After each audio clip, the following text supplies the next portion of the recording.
Hello बच्चों, मैं स्मिता विजयलॉन स्वागत करती हूँ आपका आईसीटी वर्चुअल क्लासरूम में। आशा करती हूँ आप सभी स्वस्थ होंगे और अच्छे से अपनी पढ़ाई कर रहे होंगे।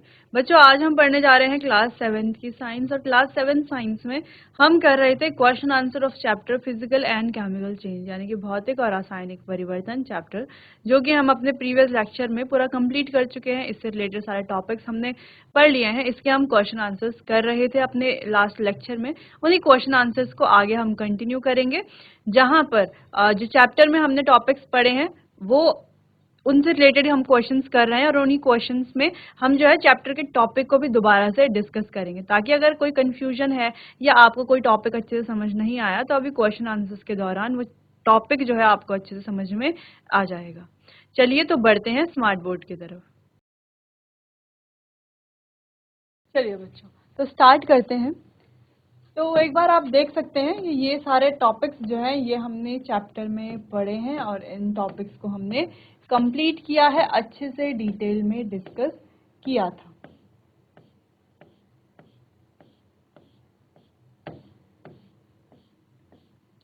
और इनसे रिलेटेड कुछ क्वेश्चंस जो हैं वो हमने चैप्टर के बीच बीच में भी कुछ एमसीक्यू टाइप क्वेश्चंस किए थे, ताकि जो टॉपिक हम पढ़ रहे हैं उसका हमारा रिवाइज होता रहे चैप्टर के साथ साथ।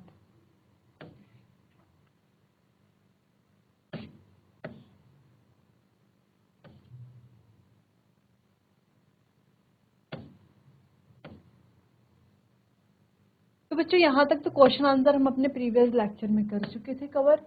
चलिए तो बढ़ते हैं नेक्स्ट क्वेश्चन की तरफ। अगला क्वेश्चन है, जब एक मोमबत्ती जलती है तो भौतिक और रासायनिक दोनों परिवर्तन होते हैं। इन परिवर्तनों को पहचानिए। किसी अन्य परिचित प्रक्रिया का उदाहरण दीजिए जिसमें रासायनिक और भौतिक दोनों परिवर्तन होते हैं। चलिए, अब कुछ उदाहरण भी हमें देने जिसमें रासायनिक और भौतिक परिवर्तन दोनों होते हैं। ठीक, चलिए तो मोमबत्ती का जलना। अब यहाँ पर दो तरह के चेंज होते हैं मोमबत्ती का जलना। पहली चीज यहाँ पर क्या हो रहा है कि जो मोम है, मोमबत्ती हमने देखी है मोमबत्ती कैसे होती है। चलिए एक बार स्ट्रक्चर बनाते हैं मोमबत्ती का।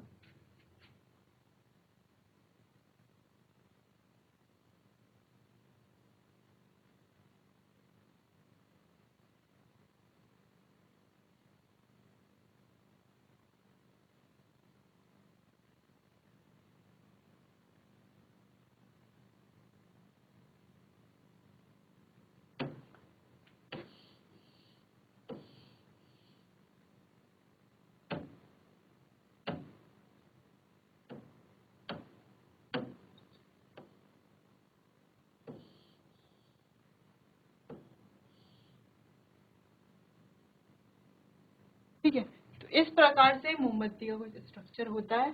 अब हमें ये देखना है बच्चों कि यहाँ पर दो चीजें हैं। देखो, दो प्रोसेस एक साथ हो रही है। एक तो ये जो मोम है,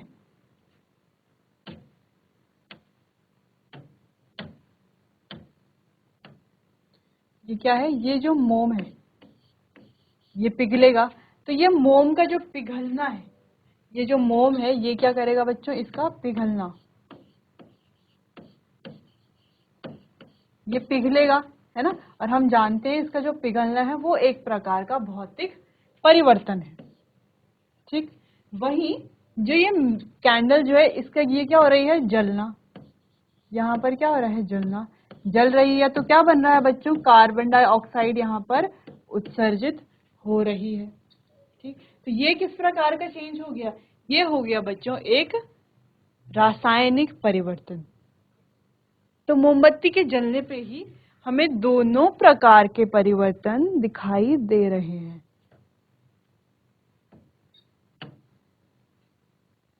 चलिए, तो सबसे पहला है,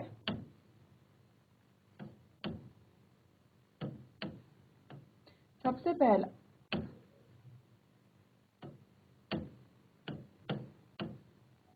सबसे पहला है भौतिक परिवर्तन, जिसमें क्या है, मोम का पिघलना। तो मोम यहाँ पर पिघल रही है तो ये हो गया हमारा भौतिक परिवर्तन। अगली बात करते हैं रासायनिक परिवर्तन की। यहाँ पर गैस का जलना तथा CO2 का उत्सर्जन होना। ठीक है, यहाँ पर क्या हो रही है, जल रही है और CO2 यहाँ पर उत्सर्जित हो रही है। कुछ एग्जाम्पल्स की हम बात करेंगे, जैसे कि भोजन का पाचन। तो भोजन का पाचन, इस रिएक्शन की बात करते हैं। भौतिक परिवर्तन, बड़े खाद्य अणुओं का सरल अणुओं में टूटना, यानी कि जो इसके क्या है, बड़े खाद्य अणु हैं उनका सरल अणुओं में टूटना, ये तो हो गया भौतिक परिवर्तन। अब रासायनिक परिवर्तन की बात करते हैं। HCl और एंजाइमों की क्रिया द्वारा भोजन का पाचन होना। जैसे हम जानते हैं खाना जब हम खाते हैं तो बड़ा पीस होता है ना, उनको हम तोड़ते हैं छोटे छोटे पीसों में, टूटते हैं वो, लेकिन खाना अभी भी सेम ही रहता है, तो उसको हम कह सकते हैं एक प्रकार का भौतिक परिवर्तन है। या हम कह सकते हैं कि बड़े खाद्य अणुओं का सरल अणुओं में टूटना, ये भी क्या है, भौतिक परिवर्तन है। दूसरी चीज, जब वो खाना हमारे स्टमक में जाता है यानी कि पेट में जाता है, तो पेट में होते हैं बच्चों अलग अलग एंजाइम्स और HCl यानी कि हाइड्रोक्लोरिक एसिड, जो एक प्रकार का क्या है, एसिड है यानी कि अम्ल है। तो ये जो अम्ल है, हाइड्रोक्लोरिक अम्ल और एंजाइमों के साथ भोजन मिल करके क्या हो जाता है, पाचन की अभिक्रिया होती है। ठीक, जिस वजह से ये रिएक्शन कैसी बन जाती है बच्चों, रासायनिक परिवर्तन ये बन जाती है, क्योंकि यहाँ पर जो है कोई नया पदार्थ बनता है। ठीक, चलिए, तो ये एक अच्छा क्वेश्चन था, इसे आप नोट कर लीजिए।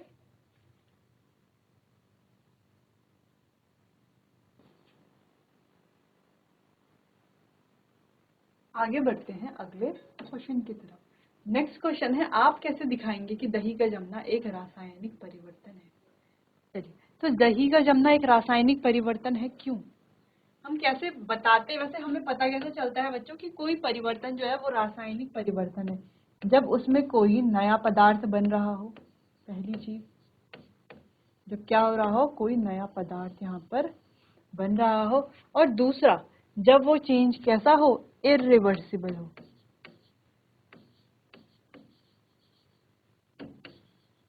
इरिवर्सिबल चेंज हो, यानी कि ऐसा परिवर्तन जिसे वापस उल्टाया ना जा सके, है ना। तो हम मान सकते हैं कि वो चेंज कैसा है, एक रासायनिक परिवर्तन है।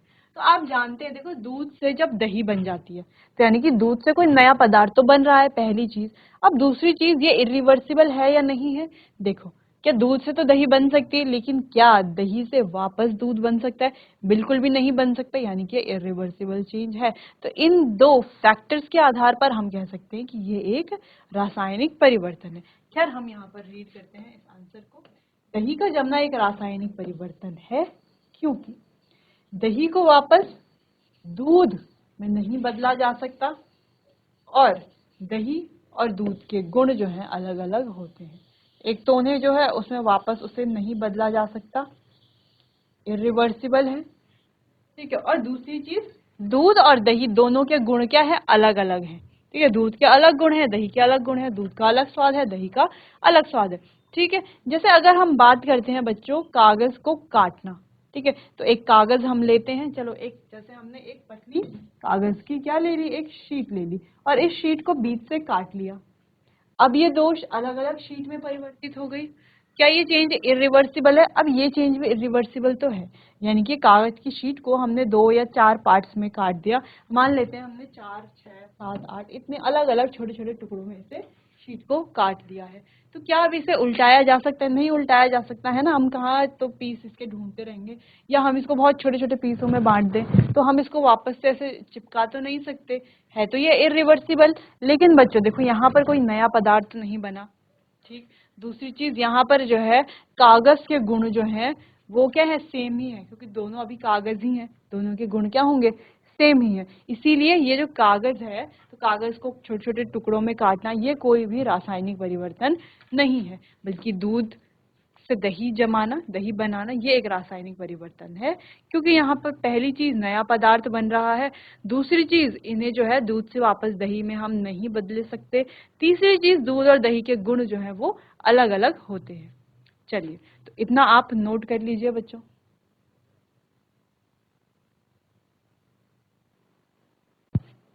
आगे बढ़ते हैं अगले क्वेश्चन की तरफ। नेक्स्ट क्वेश्चन है, समझाइए कि लकड़ी को जलाना और उसे छोटे टुकड़ों में काटना दो अलग अलग प्रकार के परिवर्तन क्यों माने जाते हैं। तो क्यों माने जाते हैं, सिंपल सी बात करते हैं।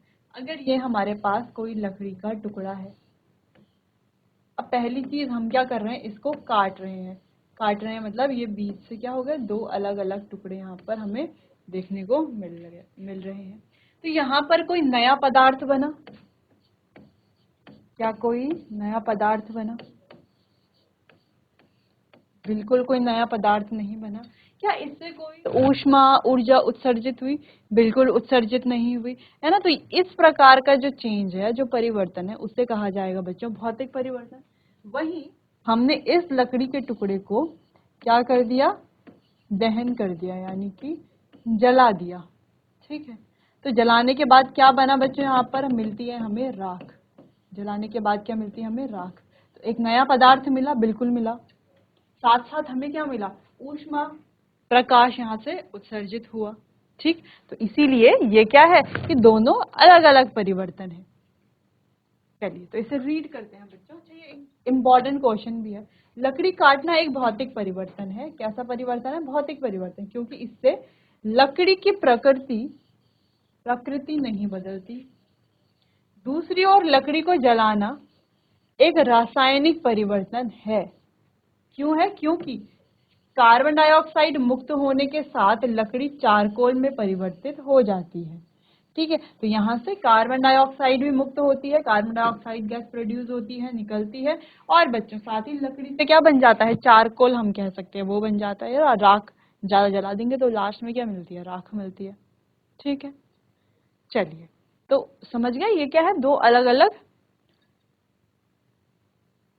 परिवर्तन है। जैसे अगर हम कहें कि कागज का एक टुकड़ा है हमारे पास, उस कागज के टुकड़े को हम क्या कर ले, दो हिस्सों में फाड़ ले, है ना, फाड़ लेते हैं उसको बीच से। तो क्या ये कोई परिवर्तन है? हाँ, परिवर्तन तो है, भौतिक परिवर्तन है, क्योंकि कागज पहले पूरा था, अब देखो वो दो अलग अलग पीस में हो गया है। लेकिन कैसा परिवर्तन है, भौतिक परिवर्तन है। क्यों? क्योंकि यहाँ पर बच्चों ना तो कोई नया पदार्थ बना है, ना इसके दौरान कोई ऊष्मा, प्रकाश या कोई गैस जो है वो उत्सर्जित हुई है, ठीक है। तो इसीलिए ये परिवर्तन जो है ये एक कैसा परिवर्तन है, भौतिक परिवर्तन है। लेकिन उसी कागज के टुकड़ों को जब हम जला दें, या कागज को हम जला दें, तो क्या होगा, देखो वहां से कार्बन डाइऑक्साइड गैस भी निकलेगी, दूसरी चीज प्रकाश भी देखने को मिलेगा, ऊष्मा भी देखने को मिलेगी, और कागज से जो है राख भी मिलेगी। तो इतनी सारी चीजें हमें देखने को मिल रही हैं। और दूसरी चीज, हम इस चेंज को जो है उल्टा भी नहीं सकते, है ना। इसको ये कैसा है, इरिवर्सिबल है, उल्टाया नहीं जा सकता, ठीक। तो इस तरह का जो परिवर्तन होगा उसे कहा जाएगा बच्चों रासायनिक परिवर्तन। चलिए तो इस क्वेश्चन को आप नोट कर लीजिए।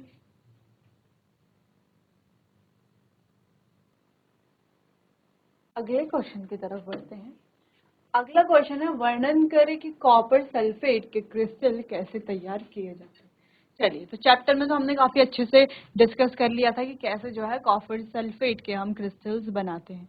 तो एक बीकर में 1 कप पानी लेना है, इसमें हमें डाइल्यूट सल्फ्यूरिक एसिड की कुछ बूंदें मिलानी है, पानी को गर्म करना है, और जब ये उबलने लगे तो इसमें जो है हमें कॉपर सल्फेट पाउडर मिलाते हुए इसे चलाते रहना है, ठीक। अब कॉपर सल्फेट पाउडर हमें तब तक मिलाना है जब तक ये जो घोल है, अब इसमें कुछ और अब हम कॉपर सल्फेट ना मिला पाए, जब तक ये ऐसा ना हो जाए, संतृप्त ना हो जाए।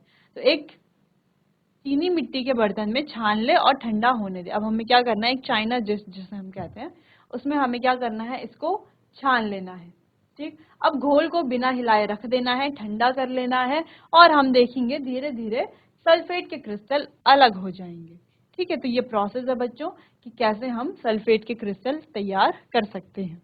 चलिए तो ये क्वेश्चन आप नोट कर लीजिए। तो बच्चों आज हमने फिजिकल और केमिकल चेंज चैप्टर से रिलेटेड कुछ क्वेश्चन आंसर्स किए, जहां पर हमने काफी सारे टॉपिक्स को दोबारा से समझा और अच्छे से समझा। बाकी से क्वेश्चन आंसर्स को कंटिन्यू करेंगे हम अपने आने वाले अगले सेशन में। तब तक के लिए आपको बहुत बहुत धन्यवाद।